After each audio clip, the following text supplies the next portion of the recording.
Hello बच्चों, welcome to my YouTube channel. I hope आपकी study जो है वो अच्छी चल रही है। और आज हम करेंगे कक्षा 10 विज्ञान का कार्यपत्रक नंबर 44 जो हमारा 14/10/2020 का कार्यपत्रक है, यानी कि ये वर्कशीट आपको मिलेगी 14 अक्टूबर को। आज का हमारा टॉपिक है तत्वों का वर्गीकरण में। आज हम आगे पढ़ेंगे। पिछले में हमने क्या किया था, दो पढ़े थे, ठीक है, दो साइंटिस्ट पढ़े थे जिन्होंने तत्वों का जो है वो वर्गीकरण किया था। आज हम दो और जो है उनके बारे में, या एक और जितना भी हो पाया हम करेंगे। आई थिंक एक ही है। पिछले में हमने डोबर्नियर कर लिया था और न्यूलैंड का अष्टक सिद्धांत कर लिया था। अब न्यूलैंड के अष्टक सिद्धांत को जब वो फेल हो गया तो उसको किसने सही किया वो देखिए। अव्यवस्थित से व्यवस्थित करना, मेंडलीव की आवर्त सारणी। न्यूलैंड का जो अष्टक सिद्धांत था वो अस्वीकार होने के बाद में कई वैज्ञानिकों ने ऐसे कई प्रतिरूपों की खोज करना जारी रखा जिसे तत्वों के गुणधर्मों का उनके परमाणु द्रव्यमानों के साथ संबंध स्थापित हो सके। यानी कि न्यूलैंड्स ने तो अष्टक सिद्धांत दे दिया, उसके अंदर क्या था कि जिनके कुछ गुणधर्म अलग अलग भी थे उनको भी साथ में रखा गया। उन्होंने तो सिर्फ वो सारे गामा पा 7 सुर जो होते हैं, 7 से 8वां दोबारा सा जब आएगा तो उनके गुणधर्म बराबर होंगे, उन्होंने ये बोला। पर ऐसा हर एक के साथ नहीं होता, उन्होंने एक के साथ दो भी रखे हुए थे, ठीक है। तो इसीलिए उसको अव्यवस्थित से व्यवस्थित उसको किया गया। मेंडलीव के अष्टक सिद्धांत के जो है वो अस्वीकार कर दिया गया क्योंकि उन्होंने कहीं पे दो रखे हुए थे जिनके गुणधर्म एक जैसे नहीं थे। और हल्के चीज़ों के लिए, हल्के जो एलिमेंट्स तत्व जो थे उनके लिए वो सही था पर भारियों के लिए नहीं था। तो उसके बाद में जो वैज्ञानिक थे उन्होंने इस काम को जरूर रखा चालू। और उसके बाद में उन्होंने क्या करना चाहते थे, वो तत्वों के गुणधर्मों का उनके परमाणु द्रव्यमानों के साथ, उनके जो प्रॉपर्टीज़ थे, उनके जो गुणधर्म थे उनका उनके परमाणु द्रव्यमानों के साथ कोई संबंध, कोई रिश्ता निकालने में लगे हुए थे। तत्वों के वर्गीकरण का मुख्य श्रेय रूसी रसायनज्ञ Dmitri Ivanovich Mendeleev Dmitri Ivanovich Mendeleev को जाता है, ठीक है। तत्वों की आवर्त सारणी का प्रारंभिक विकास में उनका योगदान रहा। उन्होंने अपनी सारणी में तत्वों को उनके मूल गुणधर्म, परमाणु द्रव्यमान तथा रासायनिक गुणधर्मों की समानता के आधार पर व्यवस्थित जो है वो उन्होंने किया था। बेसिकली अगर यहाँ पे अगर हम देखें तो उन्होंने जो अपनी पीरियोडिक आवर्त सारणी थी उसके अंदर तत्वों को जो रखा था वो परमाणु द्रव्यमानों के बढ़ते क्रम के अंदर उन्होंने उसको रखा था। देख लेते हैं कि हुआ क्या था मेंडलीव के साथ। सबसे पहले थोड़ा सा इनके बारे में पढ़ लेते हैं। मेंडलीव का जन्म 8 फरवरी 1834 में रूस के पश्चिमी साइबेरिया के टोबोलस्क स्थान में हुआ था। उनके द्वारा प्रस्तावित तत्वों की व्यवस्था को मेंडलीव की आवर्त सारणी कहा जाता है। आवर्त सारणी रसायन के एकमेव सिद्धांत साबित हुआ। यह जो इनकी आवर्त सारणी थी, इससे नए तत्वों की खोज के लिए प्रेरणा भी मिली। तो कितने तत्व थे पहले वो देख लेते हैं। जब मेंडलीव ने अपना कार्य किया तो 63 यानी कि 63 तत्व जो थे एक साथ वो लेके चले थे। उन्होंने तत्वों के परमाणु द्रव्यमानों को उनके भौतिक तथा रासायनिक गुणधर्मों के बीच के संबंधों का अध्ययन किया। परमाणु द्रव्यमानों, भौतिक तथा रासायनिक गुणधर्मों के बीच उन्होंने अध्ययन किया। उसके बाद में क्या हुआ, रासायनिक गुणधर्मों के अंतर्गत मेंडलीव ने तत्वों के ऑक्सीजन एवं हाइड्रोजन के साथ बनने वाले जो यौगिक थे ना उनके ऊपर ध्यान केंद्रित किया। अब आप बोलोगे कि उनके ऊपर ही क्यों किया, बाकी कहाँ गए सारे। तो क्या होता है कि ज़्यादातर जो हमारे तत्व होते हैं ना वो ऑक्सीजन और हाइड्रोजन के साथ जो है वो प्रतिक्रिया करके, अभिक्रिया करके अपने यौगिक जो है वो बना लेते हैं। तो इन्होंने सिर्फ दो को ही मेन रखा, एक ऑक्सीजन को और एक हाइड्रोजन को, ठीक है। उन्होंने ऑक्सीजन और हाइड्रोजन का चुनाव इसलिए किया क्योंकि ये अत्यंत सक्रिय है, मतलब बहुत रिएक्टिव है तथा अधिकांश तत्वों के साथ यौगिक ये बना लेते हैं। लगभग चीज़ों के साथ ये जो है वो रिएक्शन कर लेते हैं, अभिक्रिया कर लेते हैं। तत्वों से बनने वाले हाइड्राइड और ऑक्साइड के सूत्र को तत्वों के वर्गीकरण के लिए मूलभूत जो है वो गुणधर्म माना गया। यानी कि तत्वों से जो उनके हाइड्राइड बनेंगे, हाइड्रोजन के साथ अभिक्रिया से हाइड्राइड बनते हैं, ऑक्सीजन के साथ अभिक्रिया से ऑक्साइड बनते हैं। तो ये जो ऑक्साइड और हाइड्राइड के सूत्र बनेंगे, सूत्र जैसे हम ये लिखते हैं H2O, K2O, ठीक है, हो गया, ठीक है।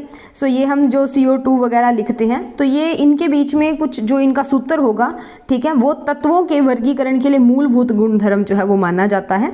समान गुणधर्म वाले तत्वों को एक साथ रखने पर उन्होंने पाया कि अधिकतर तत्वों को आवर्त सारणी में स्थान मिल गया था और वे अपने परमाणु द्रव्यमान के आरोही क्रम में व्यवस्थित थे। तो किसमें होंगे, परमाणु द्रव्यमान के आरोही क्रम, आरोही मतलब जो आगे बढ़ता बढ़ता बढ़ता जाता है, बढ़ते क्रम में, ठीक है, व्यवस्थित हो गए थे। तो उसका बेसिस क्या था उनकी, ठीक है, कि उन्होंने किस बेस के ऊपर इसको अरेंज किया था? परमाणु द्रव्यमान के आरोही क्रम पर। उसके बाद में देखिए, यह भी देखा गया कि समान भौतिक व रासायनिक गुणधर्म वाले विभिन्न तत्वों को एक निश्चित अंतराल के बाद फिर आ जाते हैं। ये देखा गया कि कुछ टाइम बाद में जो ऐसे तत्व जिनका समान जो गुणधर्म है, ठीक है, या रासायनिक या भौतिक गुणधर्म जो भी हैं, वो एक समय के बाद में दोबारा वापस आ रहे हैं। इसी आधार पर मेंडलीफ ने आवर्त सारणी बनाई, जिसका सिद्धांत है तत्वों के गुणधर्म उनके परमाणु द्रव्यमान का आवर्ती फलन होता है। आवर्ती फलन मतलब एक टाइम के बाद में वो दोबारा आ जाएगा आवर्ती के अंदर, ठीक है। आवर्ती और समूह दो अलग अलग चीजें होती हैं। जो क्षैतिज रेखाएं होती है ना हमारे पास, क्षैतिज कतारें होती हैं, उनको आवर्त कहा जाता है। तो यहाँ पे आपको दिया तत्वों के गुणधर्म उनके परमाणु द्रव्यमान का जो है वो आवर्ती फलन होते हैं। मेंडलीफ के आवर्त सारणी में ऊर्ध्व स्तंभ को ग्रुप या समूह कहा जाता है तथा क्षैतिज पंक्तियों को पीरियड या आवर्त कहते हैं। वैसे हिंदी में अगर हम देखें तो समूह और आवर्त ही होता है। समूह को हम कई बार वर्ग भी लिख देते हैं, तो वर्ग और आवर्त जो है वो होता है। उसके बाद में आपको नीचे ये जो आपकी फिगर दी हुई है, जो आपको दिया हुआ है टेबल, उसके अंदर देखिए मैं आपको जूम करके दिखाती हूँ। ये देखिए यहाँ पे आपको ऑक्साइड और हाइड्राइड दिए हुए हैं। इधर आपको ये जो है वो स्तंभ दिए हुए हैं, 1 नंबर 2 3 4 5 6 7 और 8, ठीक है। अब यहाँ पे पहले हाइड्रोजन आया, फिर लिथियम, फिर beryllium, boron, carbon, nitrogen, oxygen, fluorine. अब इसका मतलब क्या देखो, इन्होंने ऊपर लिखा ना R2O और RH। R2O का मतलब R है ये H वाला, ठीक है।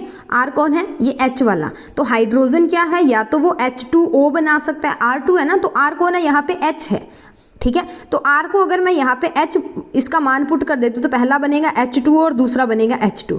तो जो हाइड्रोजन है वो दो फॉर्म्स के अंदर एग्जिस्ट करता है, एक तो H2O बनाता है और एक H2 बनाता है, ठीक है। वैसे ही अगर हम बेरिलियम की बात करते हैं या बोरोन की बात करते हैं, जो बेरिलियम है वो क्या बनाएगा? R की जगह पे बेरिलियम रखो तो BeO बनाएगा और एक BeH2 बनाएगा, 2 बनाएगा, ठीक है।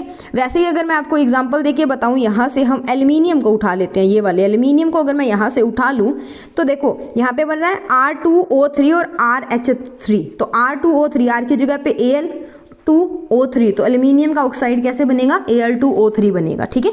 सो ऐसे ही आपने इसको लिखना है, ओके।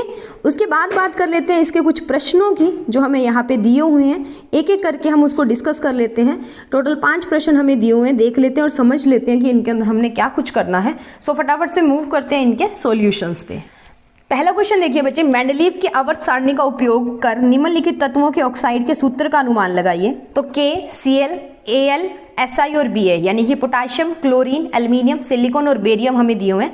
इनके ऑक्साइड हमने बनाने हैं। तो बेटा यहाँ पे साफ साफ लिखा हुआ है मेंडलीफ की आवर्त सारणी का उपयोग करना है हमने। तो आप सीधा नहीं लिख दोगे कि पोटाशियम का K2O होता है, कार्बन का CO2 होता है, एल्युमिनियम का Al2O3 होता है, सिलिकॉन का SiO2 होता है, ऐसे नहीं लिखना, यूज़ करना है। तो सबसे पहले देखते हैं, तो पोटाशियम जो है वो 1A का धातु है जिसकी संयोजकता कितनी होगी? 1।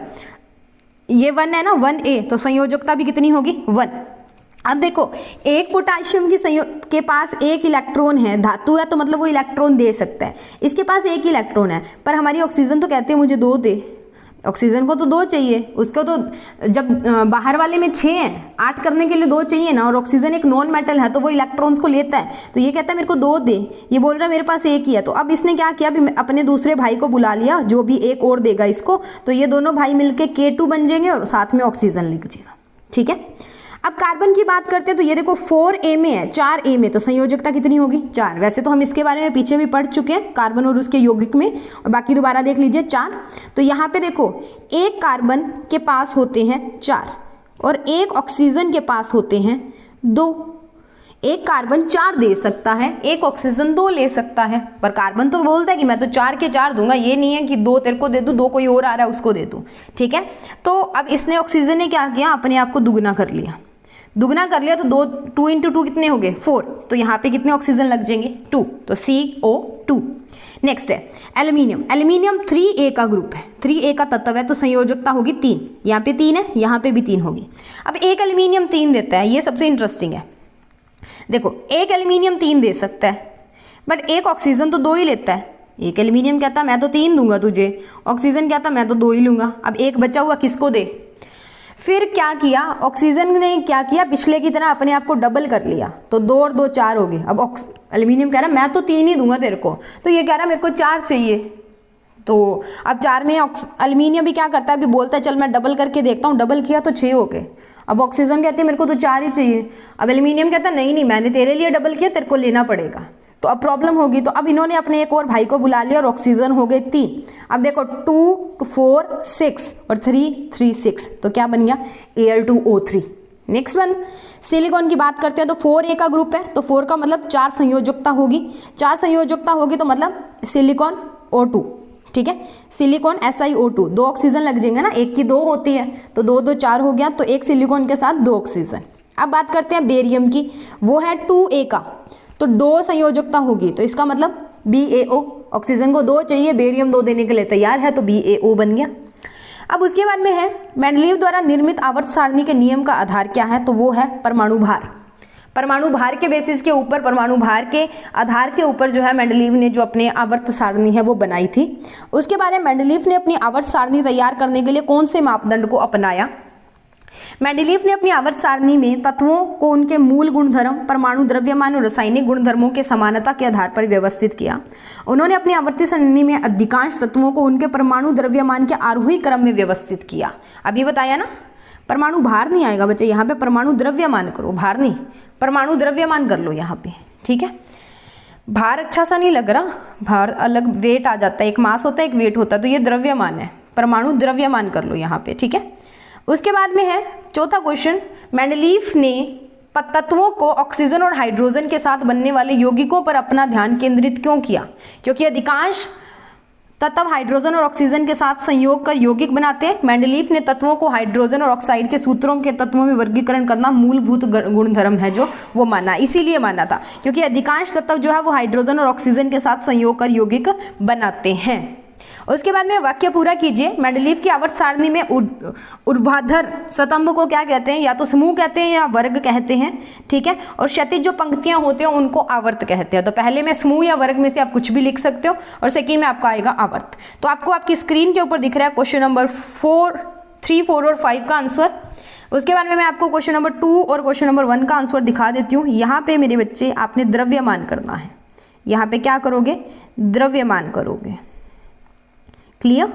सो यहाँ पे द्रव्यमान कर लेना। बाकी फर्स्ट का आंसर आपको दिख रहा है कि कई जगह पे आपको सिर्फ ये लिखा हुआ दिखेगा, वो गलत है बच्चे, वो बिल्कुल गलत है, ये सही है क्योंकि मेंडलीव की आवर्ती सारणी का उपयोग करना है, ठीक है। सो जल्दी से इसको कंप्लीट कर लीजिए अपनी वर्कशीट को, और जाते हुए वीडियो को एक लाइक जरूर करके जाना। और अगर आप मेरे चैनल पे नए हैं तो प्लीज़ चैनल को सब्सक्राइब करना। नेक्स्ट मिलते हैं नए वीडियो में आपकी मैथ्स की वर्कशीट के साथ। तब तक के लिए बाय बाय, अच्छे से पढ़िए, घर पर रहिए, सेफ रहिए।